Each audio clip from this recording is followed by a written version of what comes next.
Değerli arkadaşlar, tekrar hepiniz hoş geldiniz. Maalesef bir pazar gününü biz de siz de böyle olağanüstü bir gündemle değerlendiriyoruz. Sayın Eş Genel Başkan Tülay Hatimoğulları değerli heyetleriyle birlikte partimize bir ziyarette bulundular. Şimdi sözü kendisine bırakın. Teşekkür ederim. Değerli basın emekçileri, ekranı başında bizleri izleyen değerli halkımız, hepinizi sevgiyle selamlıyorum.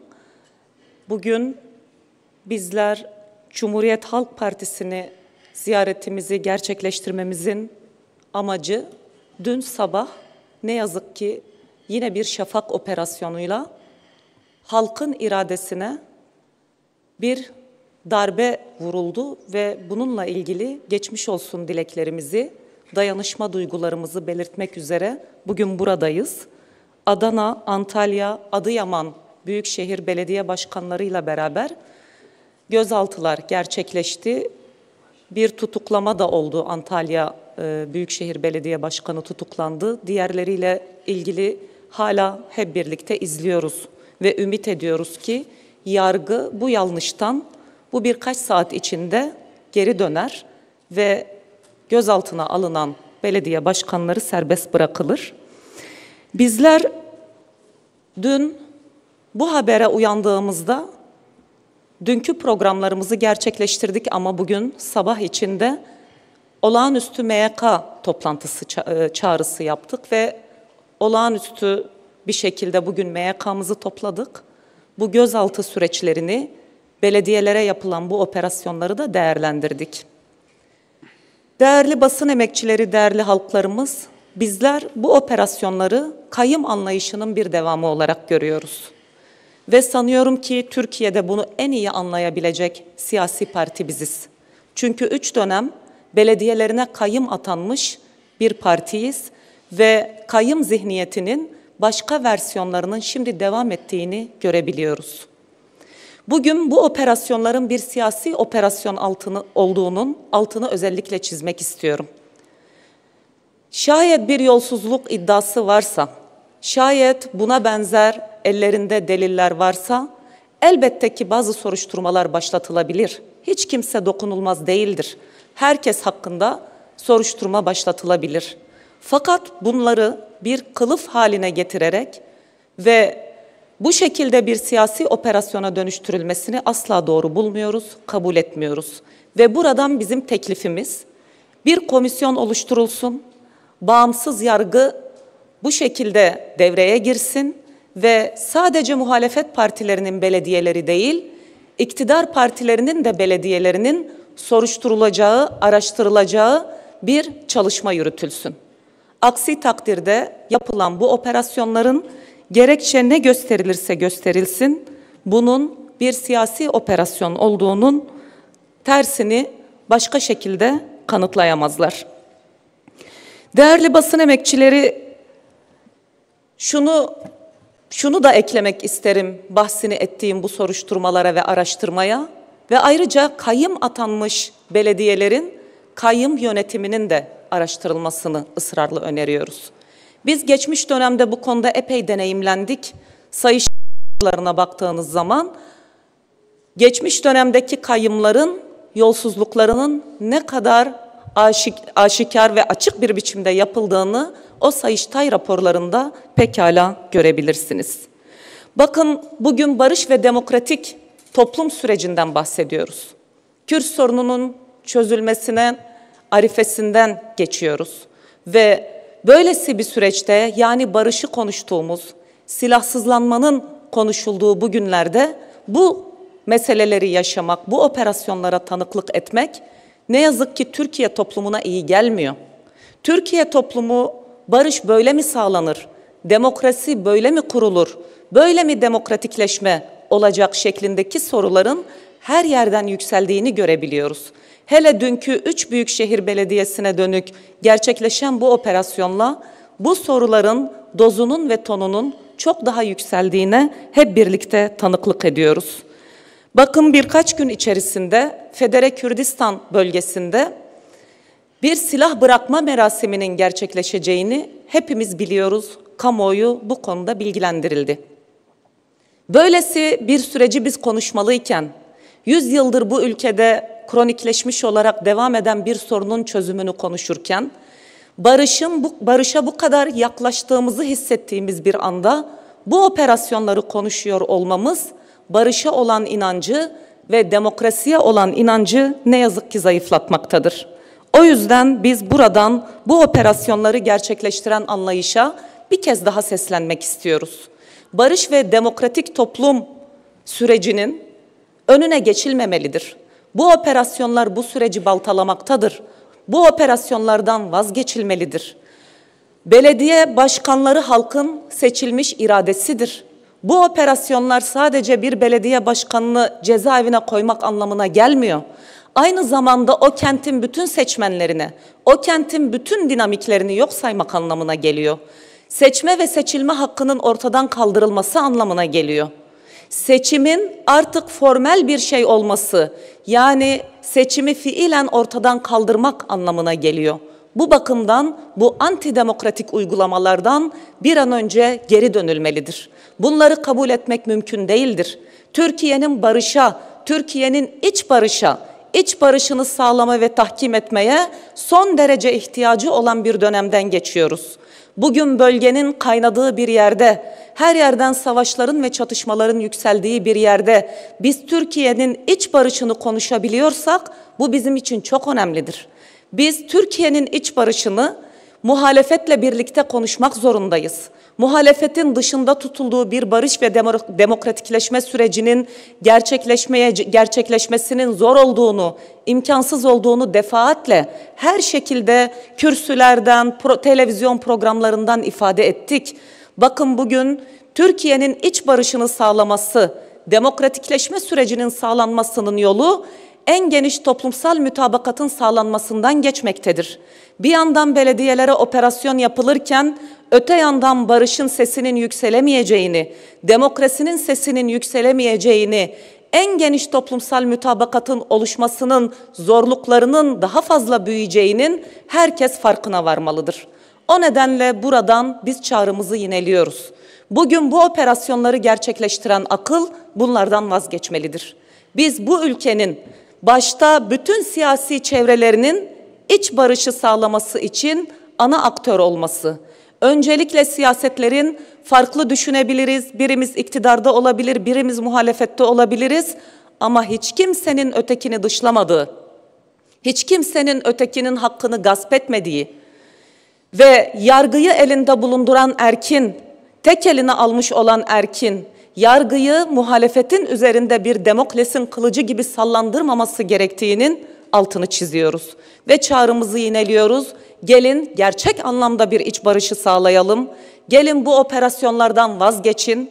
Bu yargılama süreci devam ettiği süre içerisinde de bütün belediye başkanları ve seçilmişler tutuksuz bir şekilde yargılanmaları devam etsin. Hepsi serbest kalsın ve bugün şimdi görüşülmekte davaları, daha doğrusu şu anda ifadeleri alınmakta olan belediye başkanlarının da derhal serbest bırakılmasının talep ediyoruz. Biz buraya bu ziyareti heyetimizle gerçekleştirirken Cumhuriyet Halk Partisi'ne, belediye başkanlarına, onların seçmenlerine, ailelerine ve bütün Türkiye halkına geçmiş olsun dileklerimizi bir kez daha belirtiyorum. Dayanışmamızı bir kez daha teşekkür ederim. Tülay Başkanımıza, eş genel başkanımıza yürekten teşekkür ediyorum dayanışmaları için. Dün Adana'ya ve diğer operasyona tabi tutulan belediyelerimize yerelde yapılan dayanışma ziyaretleri için de ayrı ayrı hem Adana hem Adıyaman hem Antalya örgütlerine teşekkür ediyorum. Sayın Başkan'ın ifade ettiği gibi artık Türkiye'de bu operasyonların siyasi birer operasyon olduğuna inanmayan kimse kalmadı.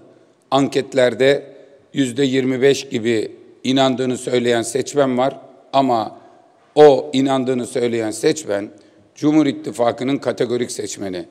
2 kere 2 5 eder dese Tayyip Bey, evet 2 kere 2 5 eder diyen kategorik kemik seçmen ki bu muhalefet tarafında da biz bir şeyi yanlış söylesek de destekleyen, kategorik destekleyen seçmen kitlesi bizim tarafta da oluyor.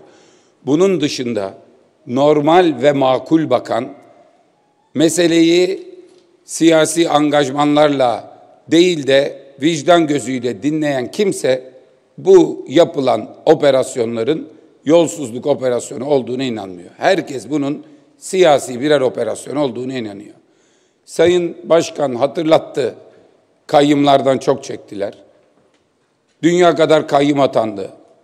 Geçtiğimiz dönem yanılmıyorsam kazandıkları hemen bütün belediyelere 4'ü hariç hepsine kayyım atandı. O zamanlar Tayyip Bey bugünkü özgüveniyle çıkıp televizyonların karşısına, kameraların, sizlerin karşısına çıkıp şunu söylüyordu.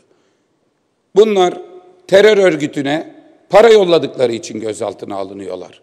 Bunlar teröre finansman sağladıkları için gözaltına alınıyorlar. Emin olun buradaki mesele Kürt vatandaşların yerel yönetici seçme hakkına yönelik siyasi bir şey değil. Böyle olduğu için oluyor. Şimdi bu süreç başladı. Tayyip Bey ne dedi? Süreç ilerleyecek ve kayyım uygulaması istisna olarak kalacak dedi. Ne demek istisna? Çok nadir, binde bir. Demek ki o istisna hal dışındaki bütün haller siyasiymiş değil mi? Buna Tayyip Bey karar verdiğine göre. Tayyip Bey ne biliyor bundan sonraki süreçte ne olacağını veya bundan önce ne olduğunu? Demek ki bundan önce kayyım atanan bütün süreçler siyasiymiş.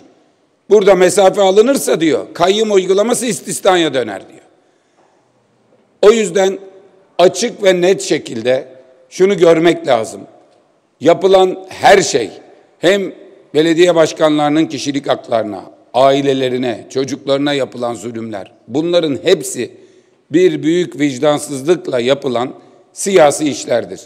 Suçları Tayyip Bey'in adayını yenmektir. Suçumuz partimizi birinci parti yapmaktır. Ekrem İmamoğlu'nun suçu 15,5 milyon kişinin oylarıyla Cumhurbaşkanı adayı olmuş olmasıdır. Risk Sayın İmamoğlu'nun Sayın Erdoğan'ı bütün anketlerde açık farkla yeniyor olmasıdır. Bunun için yapıyorlar bütün bunları. Ve bugün de şu anda arkadaşlarımız ifade veriyor ve sonra büyük ihtimalle tutuklamaya sevk edilecekler. Bugün sabah da söyledim. Abdurrahman Tutdere bambaşka bir isim. Yani Adıyaman'ın kendi kendine adaylaştırdığı, zorla aday ettiği, zorla seçtiği, gözüne Adıyaman'a katkı sağlamak için uyku bile girmeyen birisini bununla itham ediyorlar. Zeydan Başkan gibi bütün Adana'nın gönlünü kazanmış birisine leke çalacaklar ya, daha doğrusu İstanbul'daki bu işe rıza üretemediler.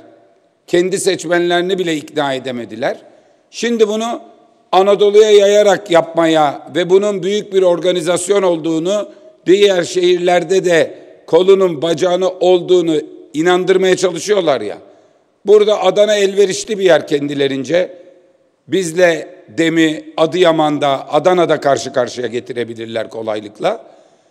DEM bu operasyonlara tepki göstermezse DEM bu operasyonlara tepki gösterirse bu sefer Türkiye toplumuna başka bir mesaj verecekler kendilerince. Ve Zeydan Başkan'a bunu yapmak için şu an muhatap olduğu soru şu: Aziz İhsan Aktaş bu dönem değil, bir önceki 5 yıl değil, ondan öncesi Seyhan Belediye Başkanı iken Seyhan Belediyesi ile çalışmış. Bunun üzerinden suçlamaya kalkıyorlar ve 8 yıl önceki bir ihaleyle ilgili bir kanıt da bulmuş değiller. O dosya defalarca incelenmiş, Sayıştay tarafından uygun görülmüş, hiçbir problemin olmadığı bir nokta. Ama konu şu: Aziz İhsan Aktaş'a isim ver diyorlar. O da dönmüş, geriye dönük bakıyorlar, 8 yıl önce Seyhan diyor. Ve şimdi bunun için belediye başkanımızı gözaltına aldılar, tutuklamaya çalışıyorlar. Buradan sonra artık söylenecek söz yok. Buradan sonra yapılacaklar var. Onunla ilgili bir takvimin içindeyiz. Tam bu dakikalarda parti meclisimiz toplandı. Toplantıyı açmak üzere bizleri bekliyor. Bundan sonra artık Cumhuriyet Halk Partisi'nin yeni bir sürecin içinde olduğunu ve bundan sonraki sürecin ne kadar zor olursa olsun direncin ve dirayetin daha da yüksek olacağını dün de ifade ettik. Bugün de bir kez daha ifade edeyim. Sayın Başkan'a ve onun şahsında DEM heyetine ve DEM Parti'ye teşekkür ediyoruz gösterdikleri dayanışma için. Sağ olun. Buyurun. Anka Haber Ajansı İleyda. Gazeteci Timur Soykan, halkı yanıltıcı bilgiyi alenen yayma ve suç işlemeye teşvik suçlamalarından tutuklama istemiyle hakimliğe sevk edildi. Nasıl değerlendirirsiniz? Başkan buyurun. Bahsini ettiğimiz operasyonların ne yazık ki muhalefetin tamamına dönük olduğu gibi aynı zamanda muhalif basına dönük de devam ediyor. Ve Soykan'a dönük hem gözaltına alınması, gözaltına alınma gerekçesi, bütün bunların hiçbirinin gerçek anlamda bir hukukla, bir yargıyla alakası olmadığını çok iyi biliyoruz.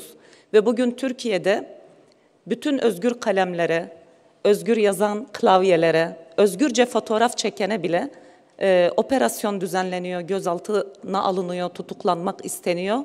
Aynı zamanda aslında muhalefeti dizayn etmeye çalışan anlayış, basını da kendine göre dizayn etmeye çalışıyor. Bunu kabul etmek mümkün değildir. Bir ülkede basın özgür değilse o ülkenin hiçbir özgürlüğünden bahsedemeyiz. Bugün basın özgürlüğünün durumu ve niteliği o ülkedeki özgürlüklerin ve demokrasinin niteliğini ortaya koyar. Hiçbir gazeteci gözaltına alınamaz. Hiç kimse fikirlerinden, düşüncesinden ve düşüncesini ifade etmekten dolayı ne gözaltına alınabilir ne de tutuklanabilir ve Soykan'ın ümit ediyorum yargı bu hatadan döner ve kendisini serbest bırakır. Değerli arkadaşlar, Timur Soykan'ın tweet'i rejim toplumu yolsuzluk operasyonlarına ikna etmek gibi bir derdinin kalmadığını ilan ediyor. Yani yolsuzluk var ve bunu ispatlamak gibi bir derdim yok artık diye bunu ilan ediyor diyor ve devam ediyor. Diyor ki seçimde AKP'yi yenmek suç olarak yasalara girsin. Böylece halen yargı varmış gibi davranmak külfetinden kurtulunur. Bundan dolayı Timur Soykan'ı tutuklamaya sevk ettiler.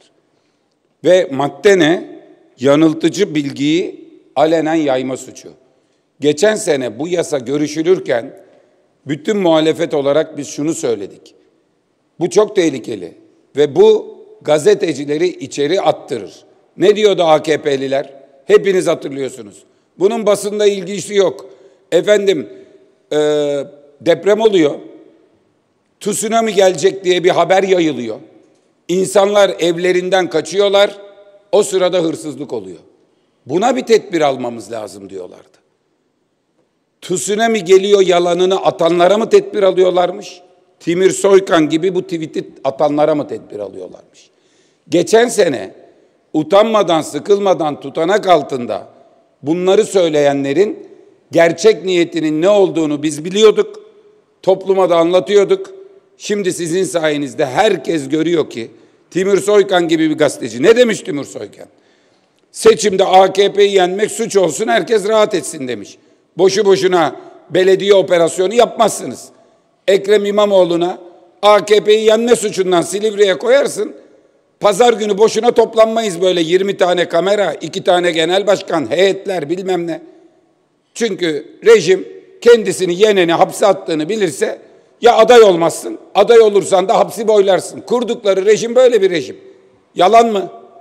Bunu ilk kez Timur Soykan mı söylüyor? Bunun yalan olduğunu ispat etmek için 108 gündür bir kanıt koydunuz mu önümüze? Biz Ekrem İmamoğlu'nun suçunun Erdoğan'ı yenmek dışında bir şey olduğunu görseydik herkes bugün evinde oturuyor olurdu. Bir gazeteci olarak bunu tweet atmış, şimdi gidip Timur Soykan'ı Silivri'ye koyacaklar. Sonra birisi çıkacak, diyecek ki Timur Soykan tweet attığı için, gazeteci olduğu için içeride, örneğin bu soruyu soran arkadaşımız böyle bir tweet atacak, onu da içeri atacaklar. Çünkü şuna inanmamızı bekleyecekler. Timur Soykan gazetecilik faaliyetinden dolayı değil, başka suçlardan içeridedir diyecekler. Böyle bir paralel evren yarattılar. Böyle bir paralel evren yaratmaya çalışıyorlar. Bu vasata, bu geri zekalılığa hepimizin teslim olmasını istiyorlar. Ve devamlı şunu yapmaya çalışıyorlar. Biz her şeyi yaparız, birileri de rıza gösterir. Geçtiğimiz dönemde yaşanan birkaç olayda bunu çok yakından hissettim. Buradan AK Parti ve MHP'nin çok değerli seçmenlerine şu hikayeyi anlatmak isterim. Hazreti Ali bir tarafta, küfede, Muaviye'de Şam'da. Küfeden birisi elinde erkek devesi Şam'a giriyor. Şamlı'nın biri de bunu fırsat biliyor. Deve benimdir ver diyor, elinden alıyor. Kavgaya tutuşuyorlar. Halk toplanıyor, iş Muaviye'ye kadar intikal ediyor. Bakıyor o da, herkesi çağırın diyor. 10.000 kişi toplanıyorlar. Ey diyor Şamlılar, bu Şamlı kardeşimiz diyor. Bu devenin dişi olduğunu ve kendine ait olduğunu söylüyor. Küfeden gelen bu kardeş, bu da diyor devenin erkek olduğunu ve kendine ait olduğunu söylüyor. Bu diyor deve diyor erkek midir dişi midir? Herkesin gözünün önünde. Bağırıyor Şamlılar, dişidir. Deve Küfeli'nin midir, Şamlı'nın mıdır? Şamlı'nındır. Veriyor deveyi eline gidiyor. Muaviye gidiyor, Küfeli'nin kulağına eğiliyor. Diyor ki şimdi git o Ali'ye söyle diyor. Muaviye'nin elinde o söylüyor diye erkek deveye dişi diyecek 10.000 adamı var. Ayağını denk alsın diyor. Şimdi AK Parti ve MHP seçmenine sesleniyorum. Siz bu haksızlığı yapar mısınız? Siz dişi deveye, erkek deveye sırf Tayyip Bey diyor diye dişi mi diyeceksiniz? Sırf Tayyip Bey diyor diye birinin malını, mülkünü, namusunu bir başkasının siyasi geleceğine heder mi edeceksiniz? Size Muaviye dedi diye haksızlık yapan ve arkasında durup bize kaygı verecek topluluk gözüyle bakıyorlar. Biz size öyle bakmıyoruz. Ben bu kötülükten AK Parti ve MHP'nin Anadolu'nun pırıl pırıl insanları olan seçmenlerinin vicdanına sığınırım. Sözüm budur. Efendim, bir sorumuz daha olabilir mi? Buyurun. Teşekkürler. Son olsun. Sayın Konuk Genel Başkan'a sormak istiyorum soruyu. Ali Yağız Baltacı, Halk TV'den. Efendim, CHP'ye dönük operasyonlara karşı partinizin tutumu en başından beri çok net. Tepkinizi çok açık bir şekilde ifade ediyorsunuz. Bunun yalnızca CHP'ye değil hem de Türkiye'nin genel demokratik tutumuna ve yine sürmekte olan sürece de zarar verdiğini ifade ediyorsunuz. Yarın da önemli bir görüşme olacak. Pervin Buldan, Mithat Sancar, Sayın Erdoğan'la görüşecekler. Öncesinde sizinle bir araya gelecekler. Bu konuyu CHP'ye dönük operasyonları ve yine ifade ettiğiniz bu tepkilerin bu görüşmede gündem olmasını bekliyor musunuz? Bu yönde bir tutumunuz olacak mı? Bu tırnak içinde barış sürecine ilişkin CHP'ye dönük operasyonlar bir engel teşkil edebilir mi? Bu konudaki değerlendirmenizi rica ediyorum. Teşekkür ederim. Yarın İmralı heyetimizin Sayın Cumhurbaşkanı ile görüşmesi gerçekleşecek. Bugün de İmralı'ya gittiler. Kendileri İmralı'dan döndükten sonra bizler de kendileriyle görüşeceğiz. Hem barış ve demokratikleşme sürecini hem de bu süreç içerisinde elbette bu gerçekleşen operasyonlar ve muhalefet partisine, ana muhalefet partisine dönük gerçekleşen bu operasyonları da detaylı bir biçimde kendileriyle de değerlendireceğiz. Bu konuda bizim DEM Parti olarak baştan beri bir ilkesel tutumumuz vardı ve biz bu tutumu devam ettiriyoruz. Bugün hangi siyasi parti olursa olsun, ne şekilde saldırıya maruz kalırsa biz karşısında olduk olmaya devam edeceğiz. Bakın geçmiş dönemde başörtülü kadınlar baskı altındaydı. Biz kadın hareketi olarak o kadınların yanındaydık, siyasi anlayış olarak o kadınların yanındaydık. Bugün başka bir kesim güçlenince muhalefet partilerine dönük ve muhalefetin her kesimine dönük baskılarını arttırdığı zaman elbette biz onların yanında olacağız. Yani bugün bizim temel amacımız Türkiye'nin demokratikleşmesi.